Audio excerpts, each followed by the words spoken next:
buenas noches, bienvenidos al programa Mitos y Verdades, que transmitimos a través de BHTV y las redes sociales de la Coordinadora Republicana y el portal La Abeja. Soy Luciano Reboredo y, como de costumbre, en compañía de Rafael Adita, el Capitán Perú, vamos a tener nuestra habitual conversación o tertulia sobre temas que tienen que ver siempre con la tradición, la cultura y la identidad del Perú. Rafael, ¿cómo estás? Muy buenas noches. Hola, ¿qué tal? Muy buenas noches. El día de hoy, bueno, estamos muy cerca de una fiesta de un santo peruano, el cual considero, ¿no? Deberíamos tenerle en mayor relevancia, pues a veces pienso que incluso se celebra más fuera del Perú que dentro del mismo Perú, ¿no? Me refiero a San Martín de Porres. Así es.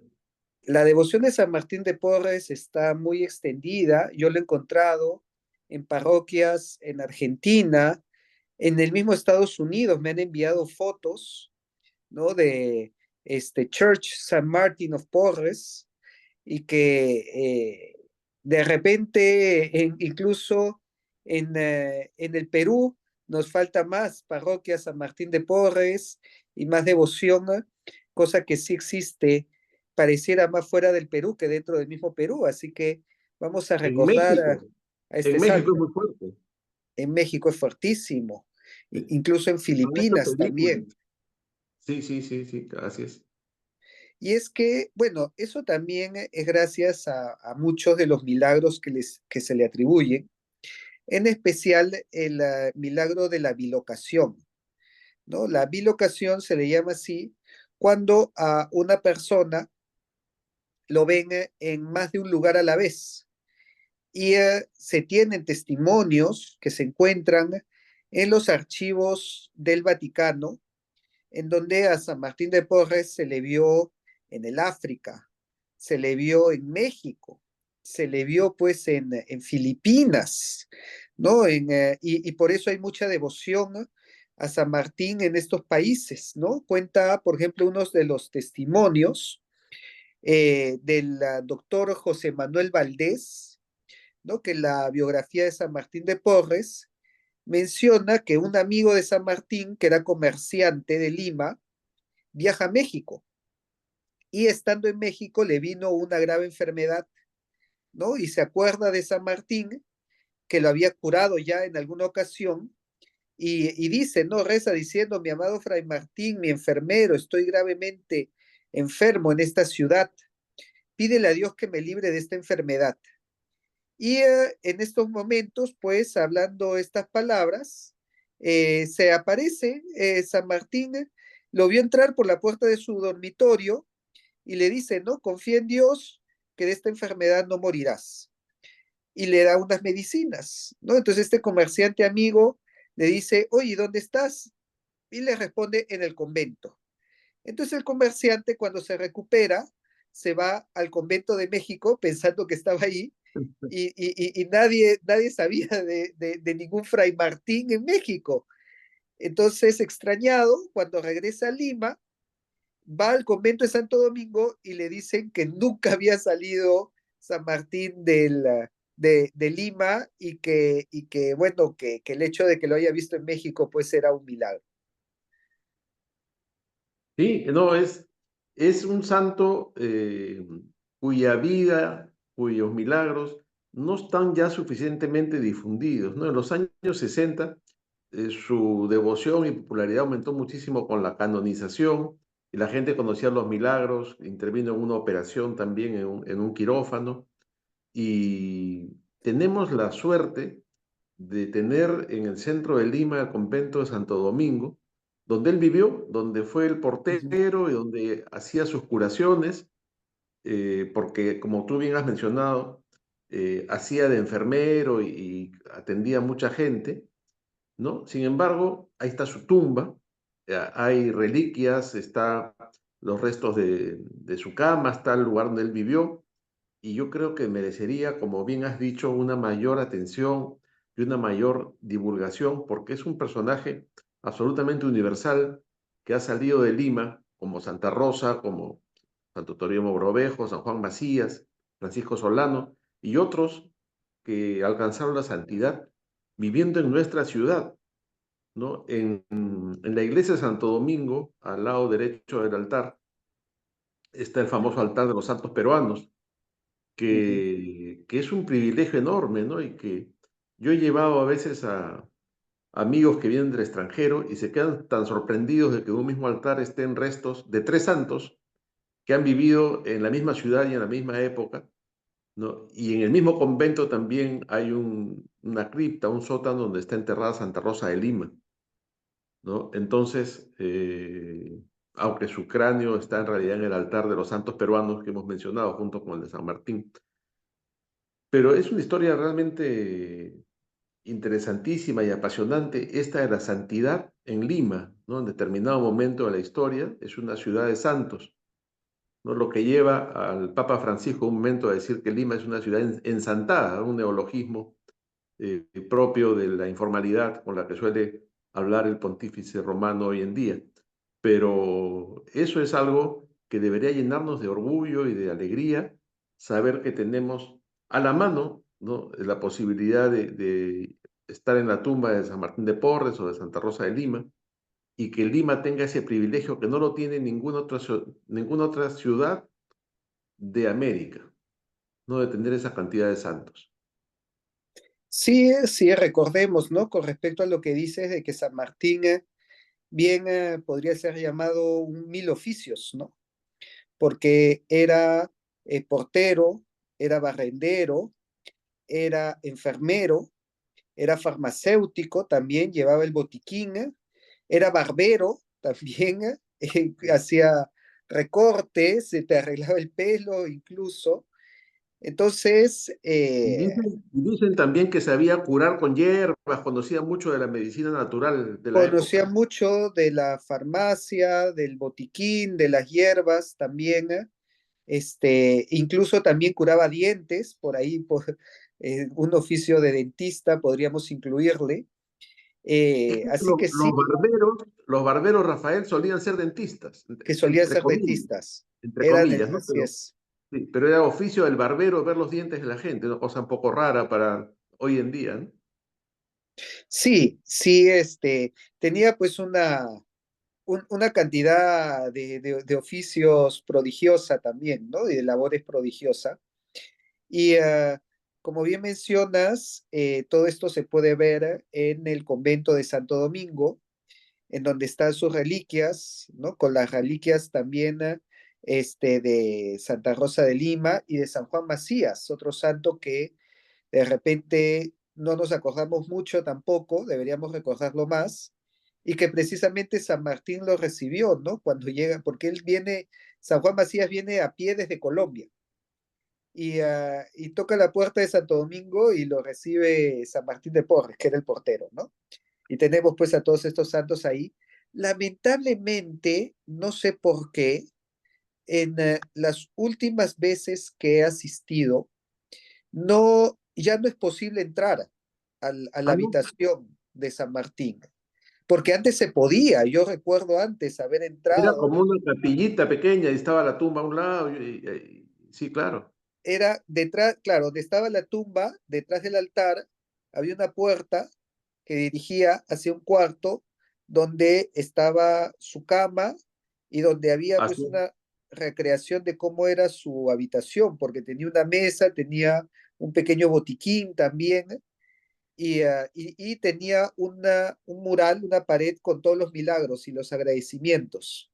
así La- es. Lamentablemente las últimas veces que he ido ya no abren esa puerta, no hay ese acceso, así que habrá que preguntarles a los dominicos por qué ya no Qué podemos ver la raro. habitación de San Martín. Ahora que está la iglesia tan recuperada, restaurada, la torre y todo, es un lindo lugar para visitar. Tiene este valor añadido de estar la habitación de Fray Martín de Porres, que es una pena en realidad que no se puede entrar, ¿no? Ahora, otro aspecto interesante es que si bien existe la historia, digamos, oficial recogida en los documentos del Vaticano, los testimonios que sirven para la beatificación y posterior canonización y todos los estudios que se hacen, uno de los que más ha difundido verdad o leyenda, historias sobre él ha sido Ricardo Palma, ¿no? Que recoge Ujú. varias tradiciones, dentro de sus tradiciones peruanas, cuenta sobre las apariciones del demonio que Fray Martín sufría, que lo perseguía, lo molestaba, y este famoso milagro cuando cae un hombre del segundo piso del claustro, y según cuenta Palma, le habían prohibido a Fray Martín hacer milagros porque Ajá. dudaban de estas características, y según lo que dice Palma es cuando este hombre empezaba a caer, él le dijo espera y lo dejó suspendido en el aire, mientras fue corriendo a pedir autorización para hacer el milagro y después regresó y lo bajó. Son cosas, parte de las tradiciones y que resultan siempre divertidas en la pluma de Palma, ¿no es cierto? Sí, y bueno, si también hablamos de biografías de San Martín, una que recomiendo bastante es la de José Antonio del Busto, ¿no? José Antonio del Busto ha Sí, hecho, claro. así es, ha Y hecho, tiene también tiene la de Santa Rosa del Busto. y tiene la de Santa Rosa, así es, ¿no? Y Es un me lindo libro. contaba su viuda, doña Teresa, ¿no? Que le fue mucho más fácil escribir la de San Martín que la de Santa Rosa, ¿no? Porque en la de Santa Rosa le preguntaba mucho a ella porque le costaba entender la forma de pensar de una mujer. Entonces le Qué preguntaba a curioso. su esposa, oye, a ver, ¿esto cómo lo ves tú? A ver, explícame, ¿esto cómo es? Y la de San Martín, más bien, escribía, me cuenta ella, ¿no? En la máquina de escribir como tocando las notas de un piano, cosa que no era muy propio de él. José Antonio el Busto, cuando escribía libros de historia, tipeaba muy fuerte, ¿no? Al punto que su esposa lo llamaba, pues, el soldado de la historia, porque parecía que estuviera él peleando la batalla con su máquina de escribir.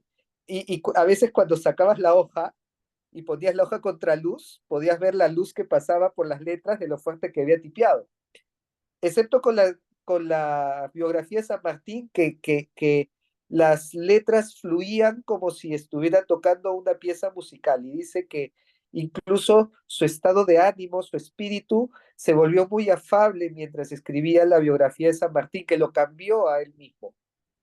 Qué maravilla.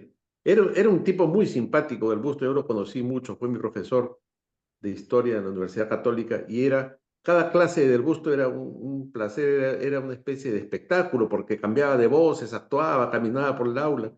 Uno no se quería perder ni una sola clase con él.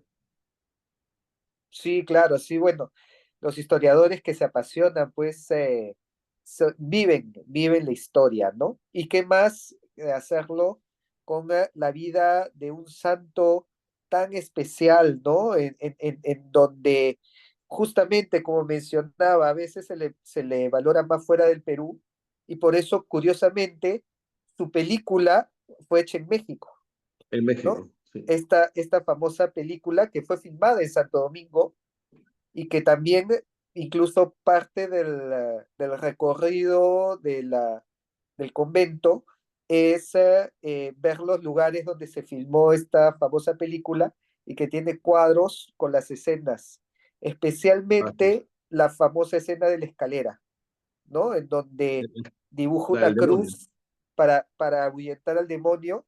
Y ahí está, pues ahí está la escalera, y ahí se ve exactamente como se ve en la película. Ese es el lugar, claro, exactamente. Ahora, muchas veces la visión de San Martín de Porres, la que tenemos, ¿no? En general los peruanos, se queda mucho en la anécdota y en el tema de lo que hacía o no hacía, y también se descuida un poco que también era un místico y un hombre de oración, ¿no? Incluso está reconocido el hecho de que entraba en tal profundidad en la oración y en tal estado místico que se pudo comprobar que levitaba durante la oración, Sí, ¿no? entraba en éxtasis. Estaba en éxtasis místico y levitaba. Hay un cuadro a la entrada de la iglesia de Santo Domingo donde se muestra a San Martín de Porres en oración levitando frente al altar, frente a la cruz, ¿no? Y entonces esos aspectos tampoco hay que descuidarlos, ¿no? Porque no solamente era el tema de la ayuda al prójimo, el tema de la enfermería, toda la labor social, sino que tenía una contraparte que era esta vida mística que también tenía él, al igual que Santa Rosa y los demás santos limeños. Sí, precisamente hay un testimonio, ¿no? Del padre Gonzalo García, que declaró, ¿no? Dentro de su proceso, que era público y notorio que en la sala del convento eh, vean a San Martín abrazado del crucifijo, pero que el crucifijo estaba en lo alto, pues, Así ¿no? es, Y, sí. y, y estaba San Martín suspendido de la tierra a una distancia del suelo, pero lo veían abrazado del crucifijo como si estuviera a la altura del piso. Sí, sí, claro, eso es uno de los temas de este lado, digamos, místico de la vida de oración, la parte espiritual, y que sin duda es la más importante del santo, ¿no? Porque este estado de santidad es lo que él logra luego convertir en la ayuda al prójimo, en esta labor social, que si no tuviera la otra parte, no sería tema de santidad, sino un simple activismo, digamos, visto con Así los es. ojos de hoy en día, ¿no? Pero tenía una vida espiritual muy profunda San Martín de Porres durante su vida en el convento de Santo Domingo. Sí, lamentablemente algo que he visto que se ha vuelto una moda el día de hoy es despojar a los santos de este aspecto espiritual. Lo he visto más con Santa Rosa, ¿no? En que la quieren colocar pues como una revolucionaria, la quieren colocar pues como una activista social. He visto incluso que la quieren colocar como feminista, que se Sí, enfrentó en contra de las estructuras patriarcales de la época, ¿no? Todo se tergiversa cuando sacas este lado espiritual tan profundo que creo que incluso los mismos santos decían que era lo más importante en su vida, ¿no? Y no solamente, claro, no solamente quedarse en el milagro, sino en la espiritualidad que tenían, que trae como consecuencia el hecho prodigioso. Como decía San Martín, Dios sana, yo solamente curo, ¿no? Cuando administraba algún medicamento. Y ahí nos así es. muestra que todo viene primero de la confianza en Dios, el resto es por añadidura. Claro, hay esta tendencia ahora antropocéntrica, ¿no? En la nueva teología, que reduce mucho todo a la parte humana, ¿no? Incluso esto se hace hasta con el propio Jesucristo, ¿no? Ujú. Que se menciona mucho su condición de humano, que hay que resaltar esta parte, lo cual evidentemente también es cierto, pero si despojamos a los santos de la parte central que es su vida espiritual, nos quedamos simplemente con una buena persona más, ¿no? Entonces, hay que resaltar eso, ¿no? Y también, a manera de conclusión, retomar la idea de la importancia que tiene tener en Lima lugares históricos tan importantes que son un testimonio de la vida de grandes peruanos, ¿no? Como nuestros santos, y que la gente ojalá llevara a los niños y a los jóvenes a conocer esto, ¿no? Porque hay como una frontera con el centro de Lima, y muchos chicos ni siquiera han ido a pasear ni conocen la Plaza de Armas, y cada día está más bonito y hay más cosas para ver. Ojalá que los padres tuvieran la iniciativa de llevar a sus niños a la Casa Santa Rosa de Lima, al Convento de Santo Domingo, a San Francisco, y recorrer estos lugares tan limeños, tan tradicionales y tan importantes en el mundo, no solamente entre nosotros. Así es. Precisamente es una buena reflexión también el mencionar los valores cristianos sobre humildad, sobre devoción, sobre fe, sobre trabajo. Era muy trabajador San Martín. De repente incluso antecedió a esta idea de santificarse a través del trabajo que trajo posteriormente, ¿no? San José María Escrivá, santificarse con el trabajo en la vida diaria. Y además, bueno, era un don, una gracia de Dios, el discernimiento que tenía, ¿no? O sea, él era el, aconsejaba a virreyes, aconsejaban a nobles que le consultaban a él, ¿no? Imagínate, pues, un frailecito mulato en un convento y venían los virreyes para pedirle consejo. Y en algunos casos, él se encontraba en oración y lo dejaba esperando. Y le decía, que termine mi oración, después salgo, ¿no?